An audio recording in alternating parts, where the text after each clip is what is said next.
Greetings from Scottsboro, Alabama. Another American city without any government accountability or control. My question, and I made a little comment page on it, are we insane? No. Nope. We've just been asleep. We've been asleep for the last 20 years, and I call it the Rip Van Winkle era. I'm awake. A lot of people woke up in 2010. We turned the ship almost around. We've got enough sense and enough working that we're going to turn it around. We've got to work on it. So I wrote this just a little thing, a little blip here.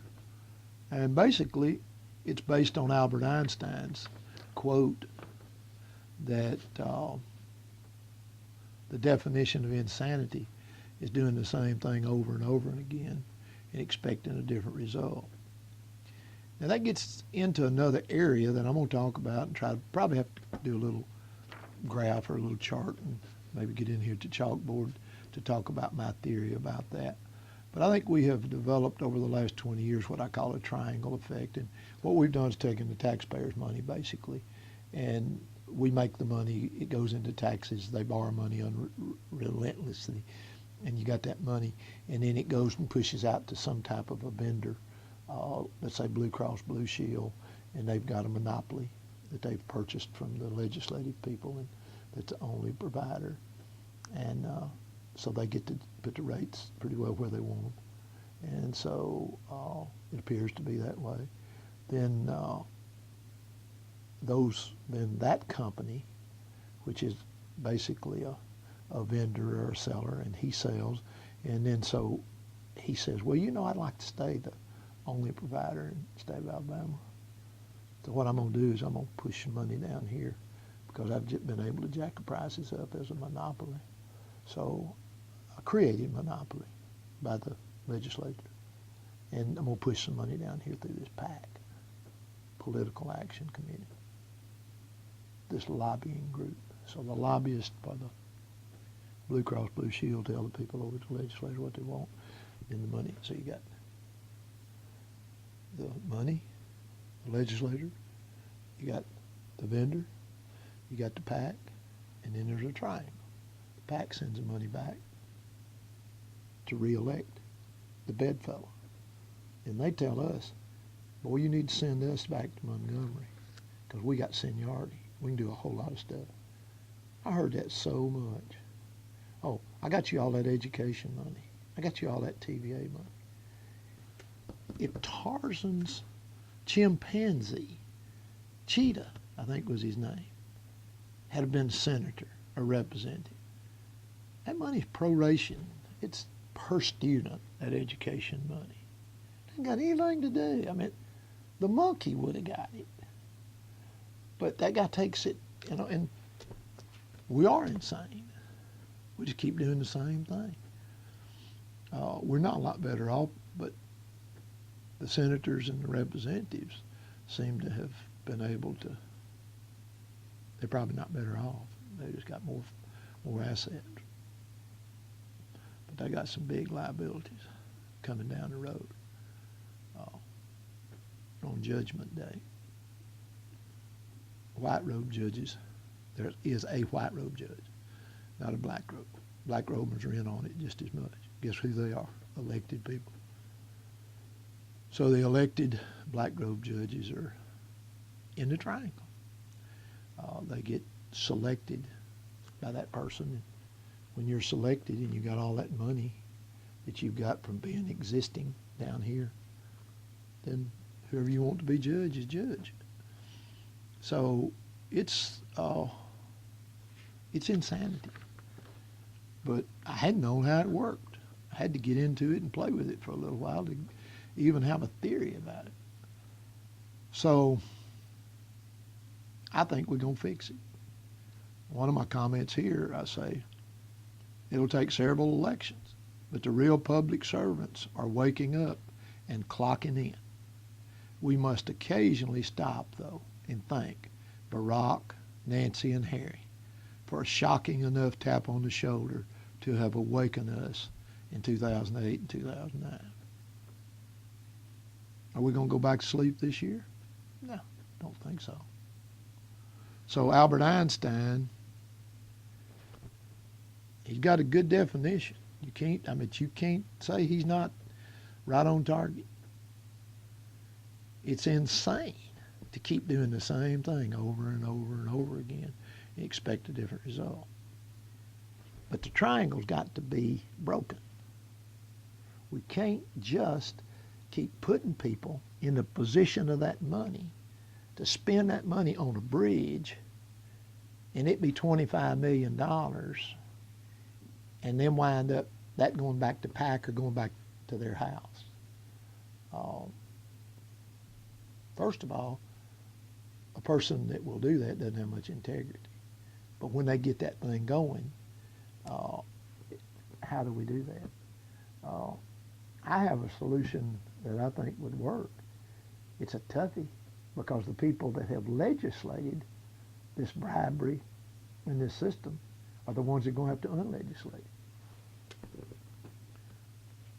Lobbying is legislated bribery. I got a software company. Do I have a lobbyist?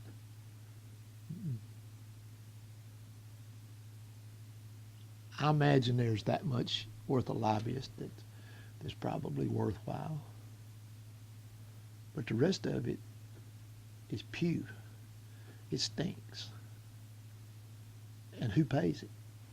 You and I do. It comes out of this taxpayer money. Shunk, shunk, shunk, shunk, shunk, shunk. So I'll try to put some examples up on a board someday and have a little discussion about how I feel that works.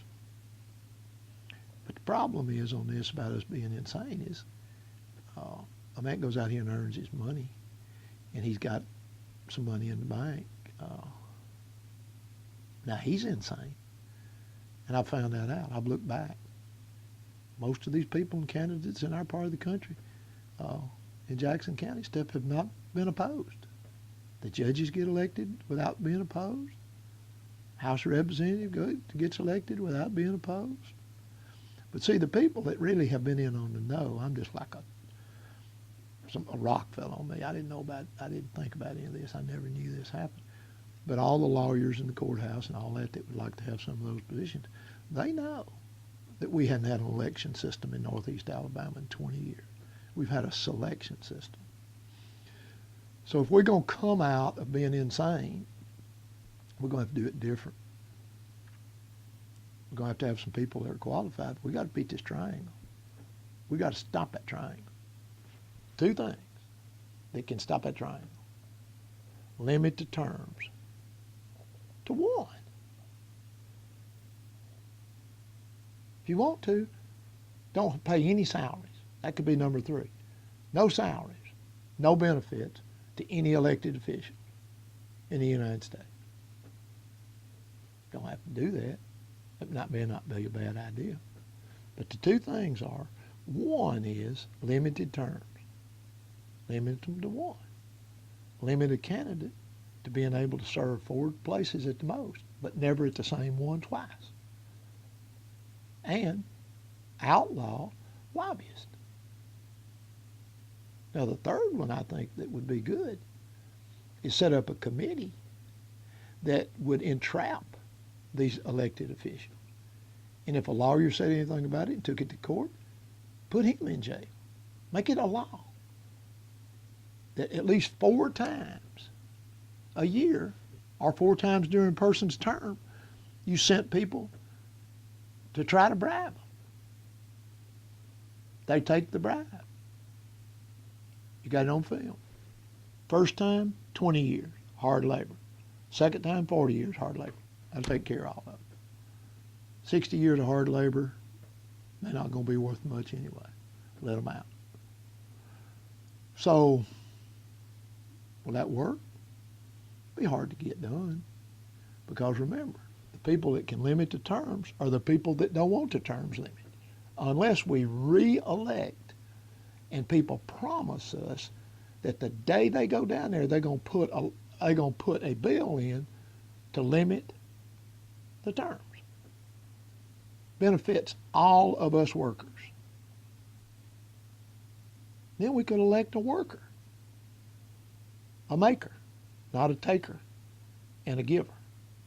Then the other thing is, no lobbyist. It's an outlaw to be a lobbyist. Who's got to enact that? So, are we insane? Nah. But we have been doing the same thing over and over. So why don't we elect people and ask them to promise us to do two things: limit the terms and outlaw lobbyists. Now then, got a level playing field. Somebody that's out here that wants to be a public servant, that wants to spend $30,000 to run for something. You know, another thing, limit how much you can spend on an election. Let it be half of 1 year's salary if they keep getting salary. And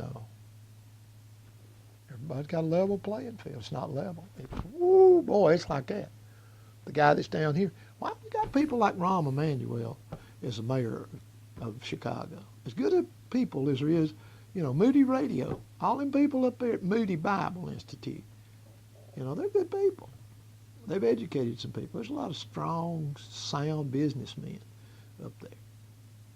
Rahm comes from Washington, comes down there. He's in the Triangle. He comes down there to run. You're in Chicago. So I think I can straighten the city out and hip it a lot. And I've been fortunate. I made some money. I'm going to put $1 million to be elected the mayor of Chicago for one term, and I want to see if I can't get the city turned around. Put my values in my city. What's going to happen?